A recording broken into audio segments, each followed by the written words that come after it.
Hello. Happy Saturday. It's so nice to see you all here.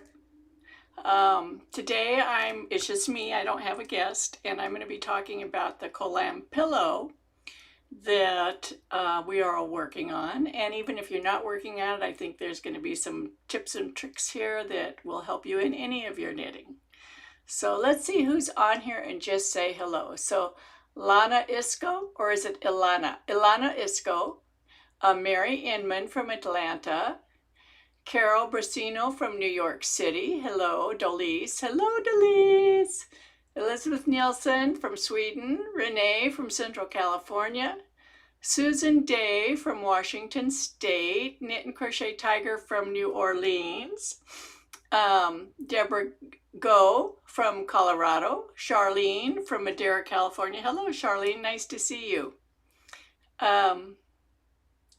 Marilyn Everingham from Ontario, Canada, Francoise from France, Pamela Matthews from Redmond, Washington, Christine Nielsen from Southern Indiana, Patricia Dirty from Yorkshire, Elizabeth Ekdahl from Sweden, Missy 13208 from New York, Karen Koschuk from Berea, Ohio, Susan Day, SMJ McClarty from Calgary, Annette Eck from the Netherlands, Carol Butler,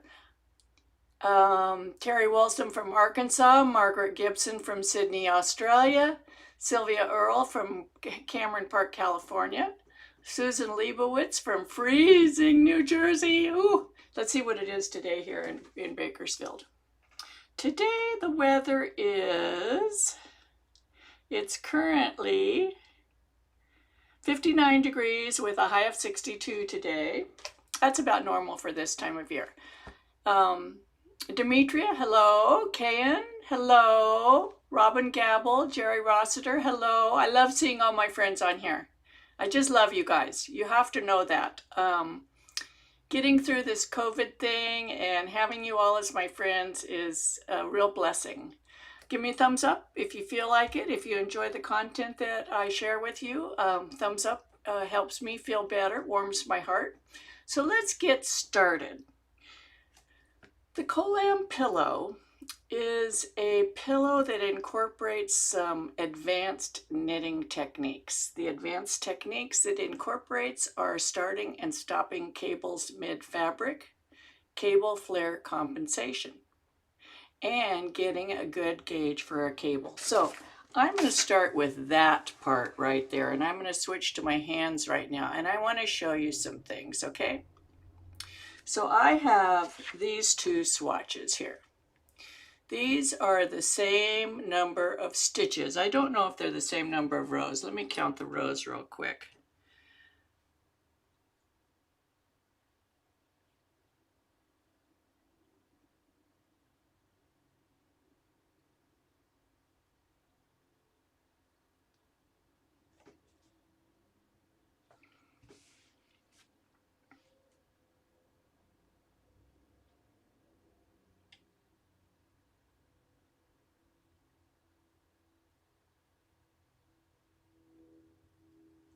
Okay, this one is 34 and this is 28, so we can't use the rows to compare, but this is 30 stitches wide, 30 stitches wide.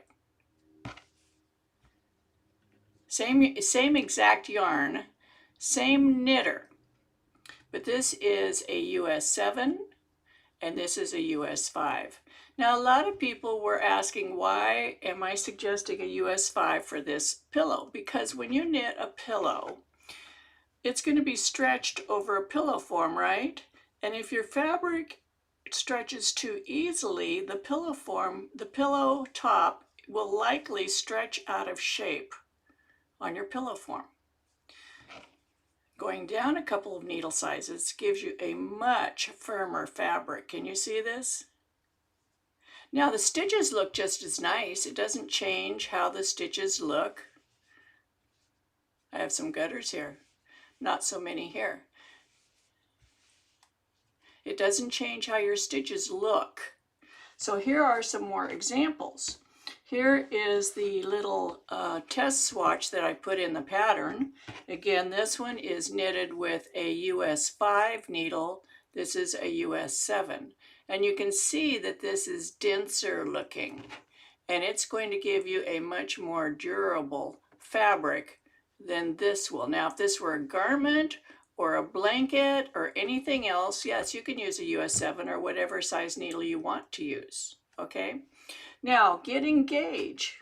So if you're going to be putting this fabric over a pillow top, you want to get the correct size of the pillow. If you're going to be putting it over a pillow form, you want the fabric to be the correct size to fit the pillow form. So if you're going to use like a 14-inch square pillow, you want to make your fabric about 13.5 inches wide and 13.5 inches tall so that it will be stretched slightly over the pillow form so it stays nice and taut.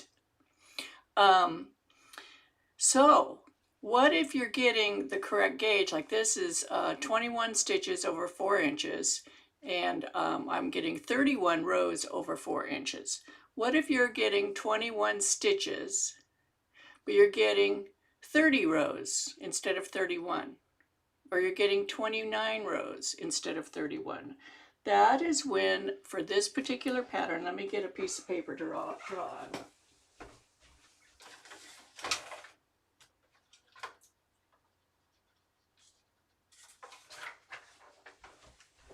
You can make adjustments to the rows. So let's say that the stitch pattern that we're making, that design, the cable pattern is in this part of the pillow, right?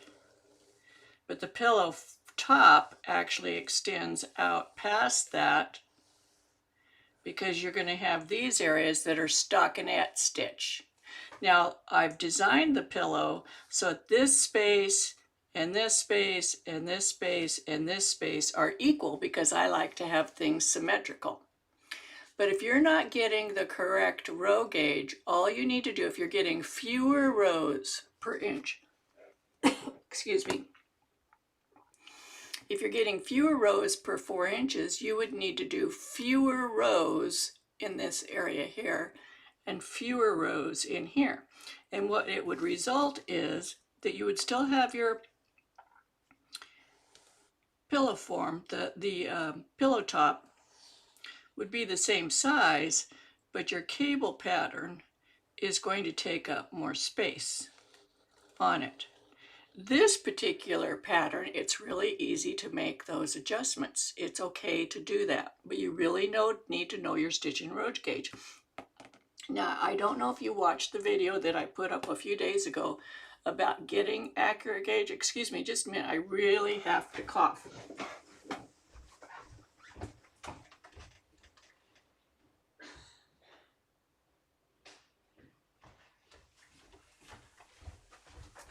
Okay, sorry about that. Getting gauge. I think the video that I made a few days ago on getting an accurate stitch and row gauge from your gauge swatch is probably the most important video I've ever made of all the videos that I've made. And it's not really about knitting the gauge swatch or blocking it. It's about what do you do after it's blocked. I've seen so many people, first of all, this is 6 inches wide. This is 6 inches wide. Let's measure it. The edges are curled a little bit, but it is 6 inches wide and it is 5 inches tall. I see many, many people knit the bare minimum of a swatch of 4 inches by 4 inches to get an accurate gauge. That's not going to give you accurate information. I also see them mark out 4 inches or measure 4 inches. Let me make this bigger. Let's see, I'll make it bigger. We want really good focus here. Let's say we're measuring 1 inch. Let's just use that as an example, okay? So on my ruler here, if I place it on my fabric and I put the line here between these two columns of stitches and I go over to 1 inch, I can see it doesn't fall in the space between the stitches, does it? It falls on the stitch. But if I said, okay, that's 1, 2, 3, let's see, 1, 2, 3, 4, 5 stitches. 1, 2, 3, 4, 5 stitches in an inch, right? So let's use a bigger, let's go to 2 inches. The 2, we can see it falls right in the middle of a stitch. So we'd either have to count that as a stitch or not count it as a stitch, but then let's leave it out. 1, 2, 3, 4, 5, 6, 7, 8, 9. Here we got 5. Here we're getting 9. Let's go all the way out to 3. 3, we can see it's still not following in the line. It's slightly over onto this stitch. Let's see how many stitches we get. 1, 2, 3, 4, 5, 6, 7, 8, 9, 10, 11, 12, 13, 14. Now let's use the 4. Let's move over a little bit so I have more space here on my swatch. We're putting it right here between these 2 stitches. The 4 looks like it's going between 2 stitches, but it's not really. It's falling on this stitch again. And let's go out to 5. Let's take it all the way out to 5. Let me shrink it down a little bit so you can see this. So we've got this right between the lines. And again on the 5, it's falling over onto this stitch slightly. It's not really in the line. So you can see every single one of these, I got a different measurement. So what I do instead, and this is so important, is I exclude the 2 edge stitches, and I go over this whole thing in that video. And it pays to repeat it. You can't hear this too often. And I come all the way over to this edge and I exclude the 2 stitches on the edge just because that's not your normal knitting. The edge stitch, of course, the selvage stitch isn't a full stitch width, and the first stitch in often isn't of a good shape. Now I know I have whole stitches. Then I measure between the stitches, and in this case I'm getting 5 1/4 inches. Actually, I'm getting 5 5/16, but we're going to say 4/16. It's close enough. You go to the nearest 1/8 of an inch, or you can use centimeters. In this case, I'm getting 13.5 centimeters. And then you would count the stitches and divide it by the distance. That is the most accurate way to get stitch gauge, and I do the same thing for row gauge. I mark the whole stitch first, a whole stitch in the column of the rows, then I measure and I count the rows. But what I see people often do is they will knit their gauge swatch. There's several mistakes. We'll go through a list of mistakes that will make your swatch lie to you. Okay, the first mistake is knitting the swatch, not blocking it, and trying to get gauge. No blocking. Well, actually, the ground zero mistake is not even knitting a swatch. But let's say you knit a swatch and you don't block it. You're not going to get accurate information, because your garment is going to get wet at some point, either, and if you don't block your sweater before you wear it, at some point you are going to wash it and it will get wet. And the stitches do change when they get wet. So let's say you knitted a swatch and then you blocked it. When I block my stockinette stitches swatches, I lay them like this and I put the edges down with a pin. I pin them down, but I'm very careful to not stretch the fabric. You want to let it be. But what if you do stretch the fabric? You know what? It's okay. It's okay as long as you don't measure the gauge immediately when you take the pins out. Even if you think you did not stretch the fabric, very careful. When you take your pins out, you still need to not measure gauge right away. And the problem is, and I'm a victim of this myself, is that once you finish a project, because we're knitting addicts, we want to be able to go right into the next project, right? So doing the gauge swatch, we don't want to wait days or even weeks from knitting the gauge swatch before we measure gauge. We want to knit the swatch, measure the gauge, and start the project. What I do to alleviate that problem is I usually have a long list of things that I would like to knit. So I know when I'm in a sweater and I'm probably going to be finished with it in another week or so, I go ahead and do the gauge swatch for the next project at that time. I knit it and I block it. Then I allow it to rest. I wait till it's completely dry. Did you know that wool can hold 30% of its weight in water and feel dry? So just touching it, you cannot tell if it's completely dry or not. You need to allow it to really lay there a lot longer than you think. In Bakersfield, California, in the summer, I can put my things outside and they'll be dry in an hour because it's 110 degrees here with very low humidity. But I was over at the beach one time knitting, and it was so humid that the yarn wouldn't even move through my fingers.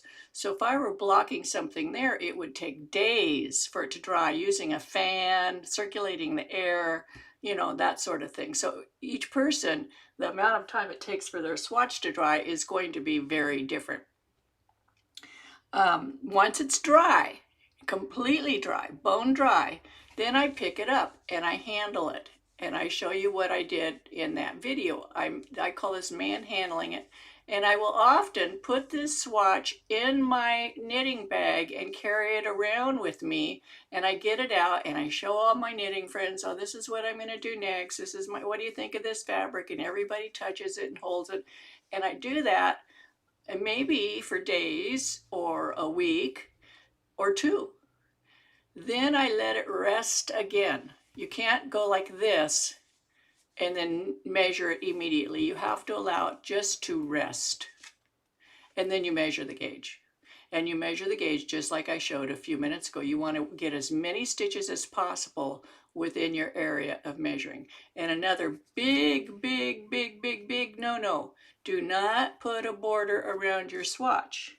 Because as I teach in my boot camp classes, as all of you have learned, if you have some sort of border around your swatch that has a different stitch or row gauge, it is going to affect your fabric, isn't it? In fact, I have an example. Let me show you from one of my boot camp classes.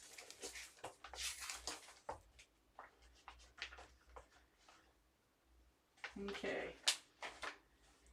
I'm getting it out of my binder. I'm digging in my binder. Hold your horses for just a minute.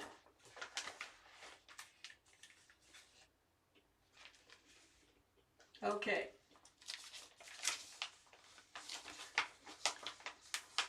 Here is a swatch, and let's just pretend that it's a gauge swatch, okay? And it is a certain number of stitches and a certain number of rows. It's a chevron design, and it's a reversible stitch pattern. It's very nice. And it has knits and purls in it. So it's got changes from knit to purl from side to side and knit to purl going up and down. So here is a gauge swatch. Let's say we put a border around the gauge swatch. Let's see, I want to use this one. I have 3 samples here. Let's say we put a seed stitch border around this gauge swatch. Do you notice anything? What do you notice? If we lay this exactly on top, both of these have been blocked and they've laid here I knitted these probably a couple of years ago, so they've had plenty of time to rest. If we take, and this inset is the exact same as this. If we take this and set it in here and match it up, look where it is on the top in relationship to this. They don't match, do they? That's because seed stitch has a much tighter row gauge than stockinette or this combination of knit and purls. So what it does, the seed stitch condensed the entire swatch down, not just the edges, but it condensed the row gauge. Now the stitch gauge isn't affected much because seed stitch has pretty much the same stitch gauge as this stitch pattern, but the row gauge was absolutely affected. So if you take home one thing from today's lesson is never put a border around your gauge swatch. Yes, it looks pretty, and yes, you can use it for a dishcloth or something else later on, but it's not going to, it's going to lie to you. This swatch is going to lie to you. Okay, so let's talk about the next thing is once we get our gauge, once we have our gauge swatch and we got our gauge, then I recommended that you go ahead and knit this sample cables. This gives you an opportunity to try all of the different techniques that are involved in the starting and stopping cables mid-fabric, and also seeing how, if it's going to affect your stitch and row gauge. And I gave you the measurements that I would like to see this. Again, if your measurements are off, you can make adjustments. You'll have to do some math. You would have to figure out how many stitches more you'd have to add at the edges or remove to get your 13.5 inches width, or how many rows you need to add or remove to get your 13.5 inches of length. It won't affect this design, it's just this will be bigger or smaller depending on your gauge.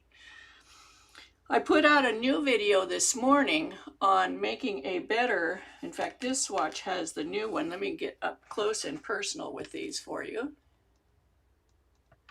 This is the first way, well it's not really the first, probably the umpteen millionth way that I tried doing this to start and stop a cable mid-fabric in reverse stockinette stitch. And from a distance it looks okay, and it actually looks, you know, it's acceptable. But Francoise, who I admire immensely and has an engineering mind, she's actually a mechanical engineer, but we think a lot alike, she came up with a different way to do the lifted increases. And I made that video this morning and it came out, and you can watch that if you want. But let's look at the difference here. Do you see how this makes a smooth circle here? And that's my goal. This one here I have accomplished. This one's good. This one you're increasing 3 stitches. You're taking 1 stitch and turning it into 3. This one you're taking 1 stitch and turning it into 2, and 1 stitch and turning it into 2. So let me show you where I get my information from, where I first started this pillow. Now I made this pillow in 2012, the initial pillow.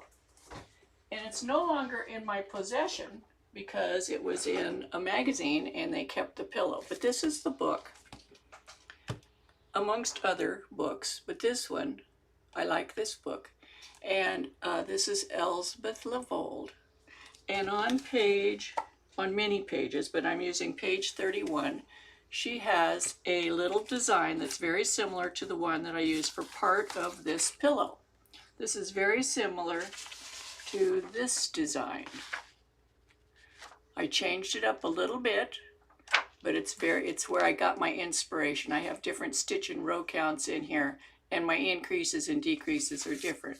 But she starts out by using lifted increases here. You're getting lifted increases here, lifted increases here. And what that does, it's lovely, but what it does is you end up having this squared off bottom here. And the way she ends the top, you get a squared off top. And I really wanted it to be round like this. So when I originally designed this pillow, I spent many hours experimenting with different increases and decreases to create that rounded edge. And I think that I have come pretty close. This looks pretty round. And I did the same thing. So this is one method of starting and stopping cables mid-fabric. This is another method. So in the pattern, not only did I include this for you to make a swatch at the end of the pattern, I also include the charts for making these 2 little swatches. So let's look at these. And you can practice these before you start the pillow. I am going to make videos. I'm undecided, and you can let me know what you think would be best, of doing this, taking and increasing 3 stitches, 1, 2, 3, 4 stitches from 1, and this with the color. So whether I should do this as a video and this as a video, or do this as a video and continue in the same video into this. So let me know what you think over there in the comments, And remember, always when you make comments in my live streams, if you put the word comment in capital letters first, then it's easier for me to scroll through and catch it up, which I'll stop in just a minute and scroll through and catch up. This method for decreasing 5 to 1, I already made a video on that. Now, something else to keep in mind, and I have videos on these that I've added to the video playlist for this pillow, is, do you see there's no ladders here next to these videos? And these stitches on the left edge of the cable are not enlarged. There are no ladders here. So if you turn the work over, this is where the ladders would appear, is this column of stitches would be enlarged. So I call this, the enlarged knit after the purl. So what it would be is, the enlarged knit before the purl. So here is the column of purls. When you make your transition from knit to purl, I have several videos on this. You want this to be tidy. Otherwise you get what are called ladders. It's where that purl column gets stretched out. I don't have them on here, so I can't really show you what they look like. But if you look at the other side of the fabric, this column of knits will be enlarged, a lot bigger than these columns. You want all these columns to be the same size.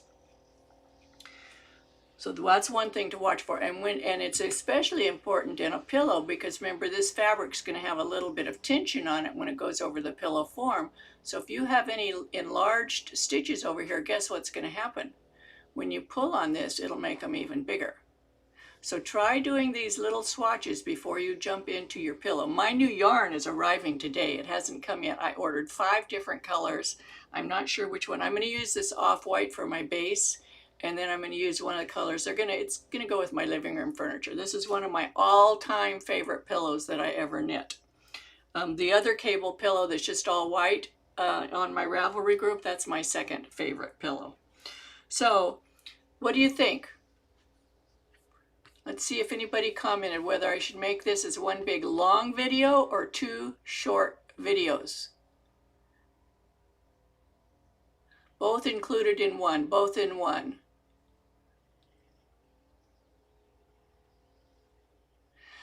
There is, Robin wants to know if there's a way to get this stitch in white.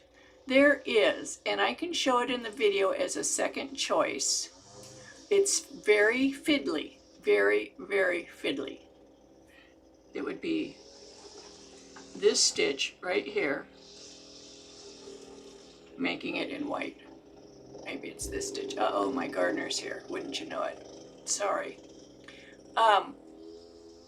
But what I do when I block this that really helps a lot is when it's wet and I have it on my blocking board, I take a pin and I put it in this stitch right here, and I can't do it here because I don't have a blocking board, but I pull this down and I press it down, and you see how it makes that this white right here less obvious. So I pull this down and I put my pin at an angle, not straight down, but at an angle, and that forces it down, makes it more rounded at the bottom. On this one, you don't have to worry about that because it's all white. But again, when I pin it, I put my pin right here and I press this down, and it makes it less obvious, and it will stay that way if you're using non-worsted weight, non-superwash wool. Okay. Does anybody have any questions so far about the pillow? The most important, while you're putting your questions up, the most important thing I can tell you to do is to do these swatches and get your gauge, because this pillow is a considerable amount of work. Now, I'm going to also make, I put in the video playlist, I already have videos on doing the cables in 2 colors like this, which I absolutely love. That's one of the most fun things in doing cable work, is in these colors. They're just super, super fun to do. But you'll get this one when I do these 2 little videos, which may be tomorrow, and I'll put them together as one video. This is worked on a 5, this is worked on a 7, so you can see the difference in the size. I tried to compare all of these so you can just see the difference between a 5 and a 7, US 5 and a US 7. So let's see if anybody has. I'll start at the bottom. Sue, question. I'm trying to use up stash yarn. If I get slightly different gauge for my background yarn and cable yarn, can this still work? The cable yarn, this part, the second color, it can be a slightly different gauge and it will not affect the overall pillow. In fact, this here, the blue, is a slightly heavier. It's the exact same yarn. I had it dyed for me, but you know how sometimes when you dye yarn, it changes the size of the yarn. So the blue feels like it's a little bit heavier than this here, but it will work just fine. Yes, that will work fine.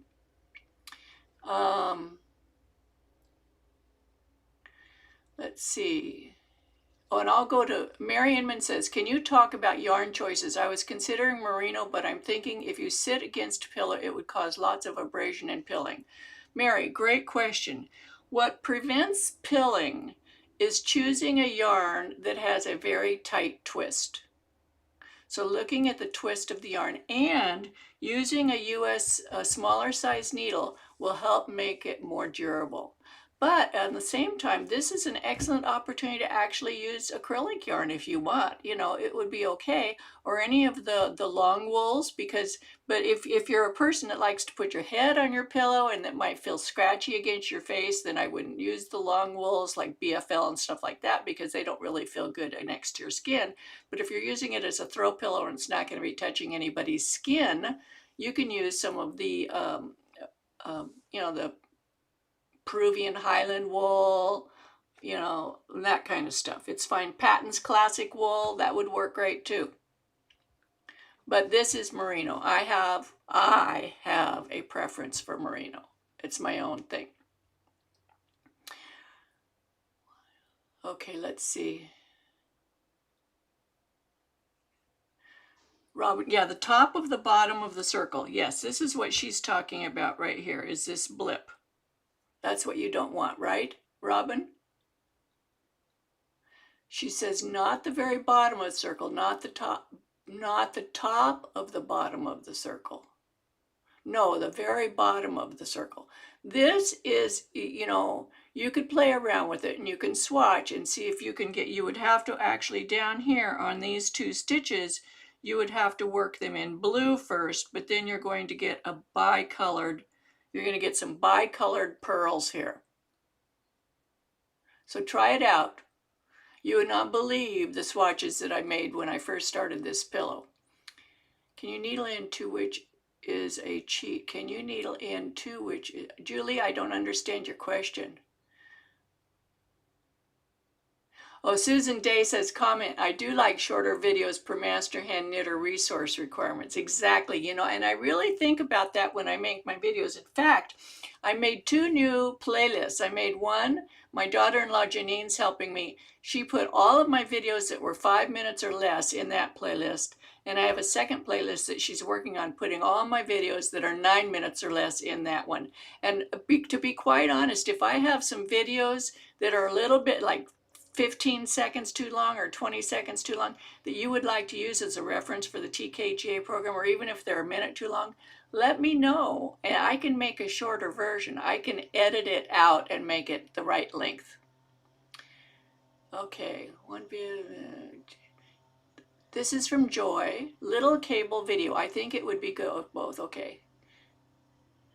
Kay and Tong, is there a playlist for this pillow series? Yes, and it's called Kolam, Kolam. I have a video playlist, yes.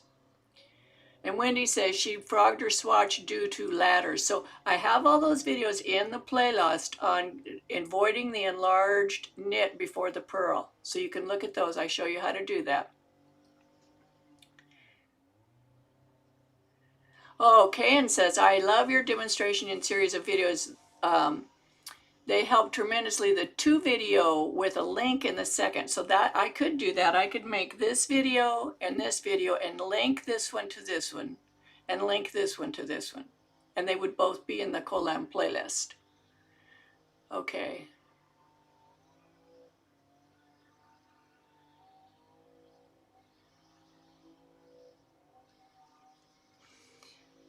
Let's see, I'm going up the comments.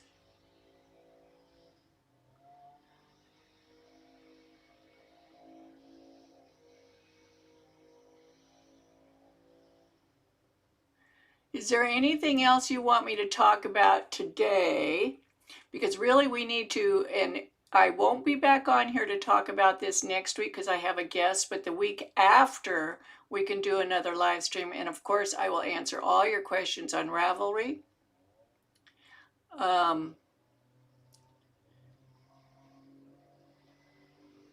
Yeah, Ruth Steuben says taut and not see-through. Yes, you do not want to be able to see the pillow form through the fabric.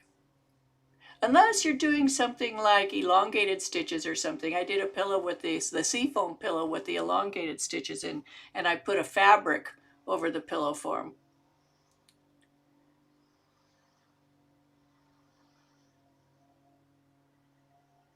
Okay, let's see if there's any more questions added to the bottom that I missed.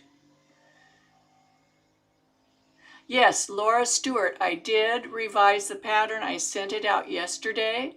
And it has new written tricked lines in it. Let me pull up the pattern and I'll share it with you, that portion of it.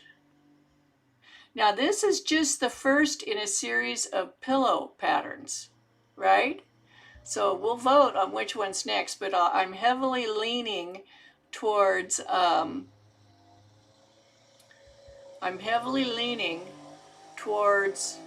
the other cabled pillow. And for those of you that want to do, you could put one design on one side of the pillow and another design on the other side of the pillow. All of these pillows are going to be 14-inch square. So let me share my screen. This is the pattern. So down here, there were several things that changed, but right here, where it says left lifted increase and right lifted increase, I tell you exactly how to do the lifted increases in the new fashion. And I made the video that went out this morning. Now, it says see the video playlist link or QR code on page 6 for video tutorials. So right here is the link that goes to the videos, to the tutorial list, the whole list of all the videos. Or if you printed out your document, rather than using it live, you can use your camera and point it at this QR code and it will take you to that video playlist. Okay? Also, let's see what else changed. Emily Beaton had some excellent suggestions on boxing, putting a box around the pillow back directions and separating it from the I-cord, which I did. There were some mistakes. I forgot to put some pearls in up here, and there was a mismarked cable crossing here. When you get to these cables on here, you can see some of them. Like, for example, the light color, the main color comes up here and it crosses over the contrast color. So the top part of the cable is going to be the main color. The stitches flowing underneath will be the contrast color. So, and I write out I have special instructions for that. Note for chart, when color A crosses over color B, blah, blah, blah. So be sure to pay attention to that, okay? Bonnie, excellent question. Let me talk to you about that. So I'm going to close this document. There were updates. Let me go back to my camera. So when you put these stitches on here, this swatch started out with let me see how many stitches it has at the bottom. Here's my charts. These are in the pattern. So it started out with 1, 2, 3, 4, 5, 6, 7, 8, 9, 10, 11, 12, 13 stitches. So across here is 13 stitches. When you get up to the increases, you actually add 4 stitches. 2 here and 2 here. So the fabric doesn't change width. Do you see that? It does not change width, even though I added 4 stitches in those rows, because they are standing up from the fabric. They actually sit on top of the fabric. So they're not, and when you do pull the yarn over, this is where you're pulling it over, and it just happens at the cable crossings. It does pinch up this cable, but that's what makes it look so cool. It's very, very three-dimensional, but it does not pull your fabric in because I allowed for that. That was one of the things I wanted to talk about, was cable flare compensation. And I could talk about this for ages and ages and ages, but when you have cables and you're blocking your swatch with the cables. You do not want to pull it out so that the cables are flat. Cables should stand on top of the fabric. They're relief. They stand up from the fabric. Therefore, they pull the fabric in from side to side. So on this particular swatch, we started out with, let's see, let me count the stitches here.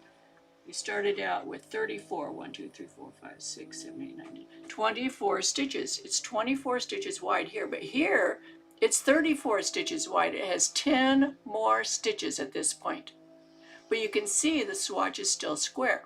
So this was part of my initial swatching for creating this cable top, pillow top, is I wanted to compensate for cable flare compensation. So in my original swatches, when I was designing the pillow, I did gauge swatches, lots of gauge swatches to see how many stitches am I going to actually have to add so that when I add the stitches for these cables, it does not widen the fabric or the cables don't pull the fabric in.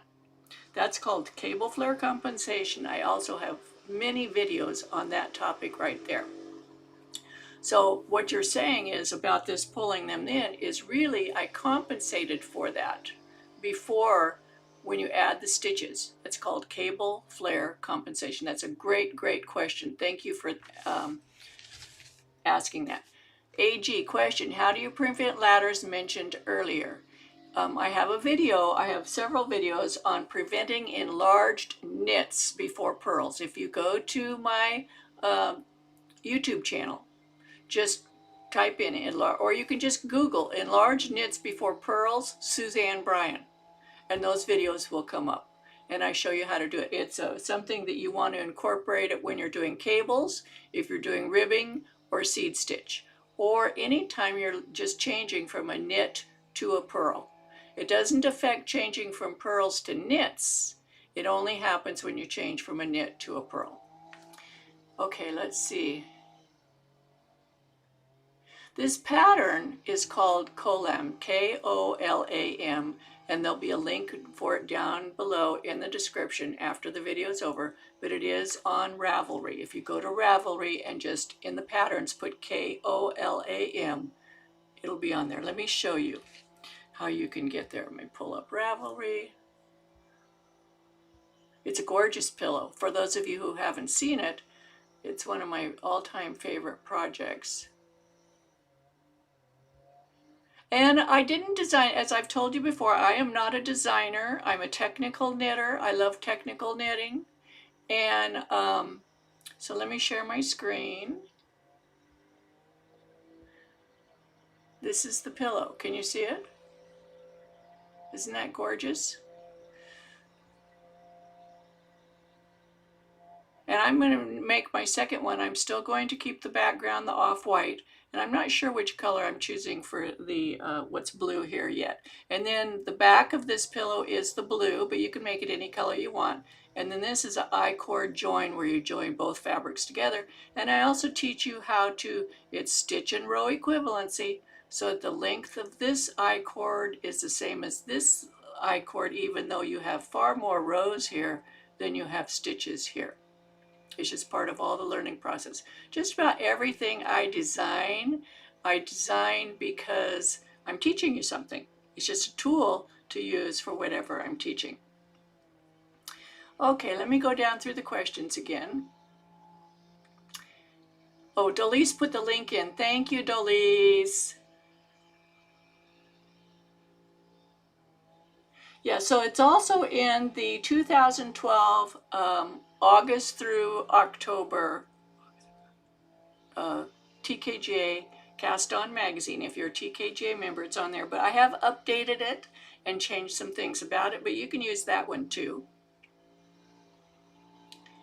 The yardage needed is 220 yards. I have two skeins. You need two skeins. You need one for the front of the pillow, one for the back of the pillow. And there's enough of the pillow yarn from the back of the pillow, you can use that color for the colored cables for the front, okay?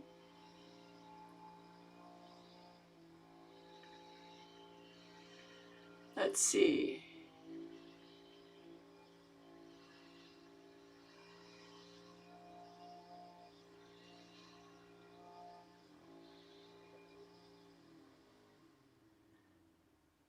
Rona said, is there one that is V8? Version 8. Version 8 is the last version that came out, yes.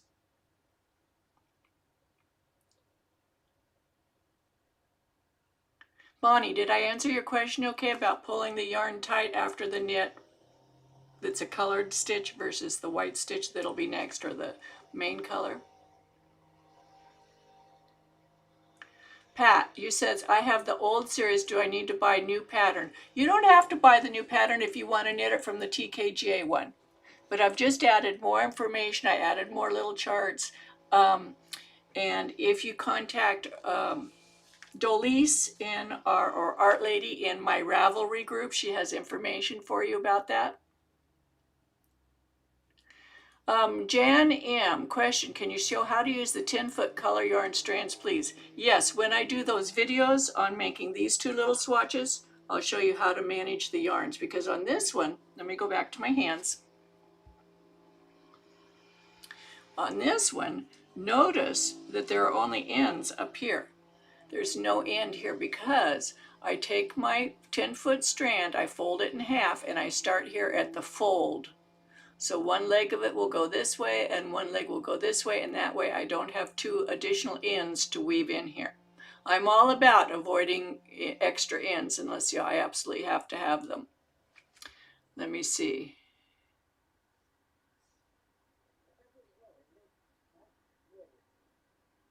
Christina Gray, I'm worried that I'll use up so much yarn doing swatches. Once you get gauge, you really only need to do gauge swatches in the yarn that you're going to knit with.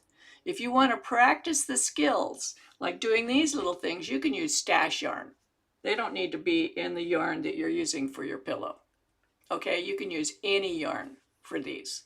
Even, I would do one of these for gauge. And I have you do this one first, because most likely if you get gauge on this swatch, this one's going to turn out just right. This is just like a double check, because the worst thing that can happen is that you knit your pillow top and it's too big, because adding stuffing around won't look real good. It'll be lumpy and bumpy. You really want it to fit the pillow form. Which is the most current version of version 8? Oh, she was answering that. Okay. If you go, let me show you how to go to your YouTube library. I'm not YouTube, Ravelry.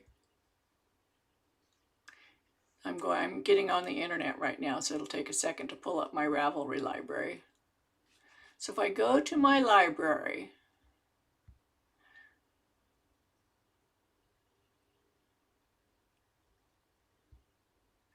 okay, now I'm going to share my screen once my library pulls up. It's very slow for some reason. Is this live stream okay? Am I getting poor reception?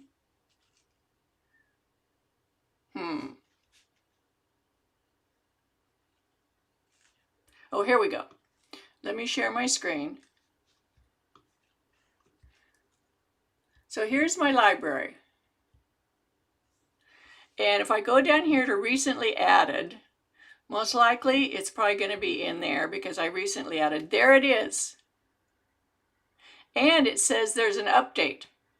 All I have to do is click on the update, and this is the most recent update, Final 8, yesterday at 10:16 a.m. Update this pattern. Click on that. Now it is updated. Let's see, let's refresh this. There should only be one there. Yes, now it's updated. So when I go to this, if I wanted to hit the download, I can download the French, English, or the French version. See, this one says French, this one says English. Françoise did the French. Thank you, Françoise. I love her. Okay, so that's how to do that. Let's see if there's more questions here. Let me get rid of this page so I can see. Okay, so somebody asked about boot camp. Boot camp, I teach worldwide. I have students from all over the world. It is so amazingly fun. Right now I have I take about 45 students per class, and oftentimes it balloons up to 50 because some people switch from one class to another. And I have about 200 people on my waiting list. So the next new boot camp class, and it's a series of 3 courses. Each course is 10 weeks long. So boot camp 1 is 10 weeks, boot camp 2 is 10 weeks, boot camp 3 is 10 weeks, and that's the full course. So it's 30 weeks. Most people take all 3. Some people don't find out it's not for them and they don't go on to boot camp 2 or boot camp 3, or things change in their life, or they switch to a different class. Each session, each 10-week session is $200. And each week we Zoom for an hour to an hour and a half live. I teach like a class, and then there's a document that's like a book for each class. You get a book that I wrote, and then I create a Facebook group for each class. They have their own private Facebook group, and there's homework each week, and you do your homework and you put it in the Facebook group, and I comment on your homework, and I help you with your knitting one-on-one on your homework. If people really need a lot of extra help, I will Zoom with them one-on-one. So it's boot camp. It's starting from ground zero, as if you know nothing. Now, I have people who've been knitting for 50 years and take these classes. They absolutely love them. And I have people who are very beginning knitters, and they love them too. So I have something for everybody. I start from how to cast on and go all the way up to the end of boot camp 3. We knit a teddy bear cardigan. And we cover, in boot camp 3, we cover intarsia, stranded knitting, duplicate stitch, stripes in the round, stripes flat, jogless jogs, all that stuff. In boot camp 1 and 2, it's really the foundation skills, increases and decreases, cable flare compensations, stitch gauge compensation, row gauge compensation, how to do cables, lace work, all that stuff. You can check in my Ravelry group about it. So Pamela says, reposting, I love the color play in Kolam. Not all of your pillows show color work. Will you provide options on the solid pillows for adding color? Excellent idea. Absolutely. In fact, once you get through this pillow, you can add color to anything. And I did a pillow knit along a year or 2 ago and I don't have that pillow out here, and it's just a 10-inch pillow on doing color work in cables. That was very, very fun. It's a different knit along. So I'm going to wrap up pretty soon. So the boot camp's through Zoom. It's through Zoom. So in each boot camp class, there are people from all over the world, and they become friends. It is amazing. It's very, very fun. So anything else you guys want to say or ask? So in 2 weeks, we'll do this again. So in those 2 weeks, you can get your gauge swatches done, practice doing the cabling, get your pillow started. Now, if you're still freaking out about doing the cables, stopping and starting mid-fabric, go ahead and knit your pillow back first. You can knit the whole pillow back first before you start the front. And once it's blocked, it should be 13 by 13 inches, okay? And remember, the most important thing is gauge and all that I taught in the beginning here. So I'm going to let you guys go. I think there aren't any more comments today. And I love you all. I hope you have a good 2 weeks. I hope you watch my videos, comment on them. I love to have comments. I like to get thumbs up because it's a labor of love that I do, and I like getting the love back. Okay? So I'm going to let you go, and we'll see you again. Next week, I'm interviewing Christy Brown, who did the Master Hand Knitting program. And then the week after, we'll do this. So we'll see you Saturday this week, but it won't be on the pillow top. And talk to you later. Bye-bye.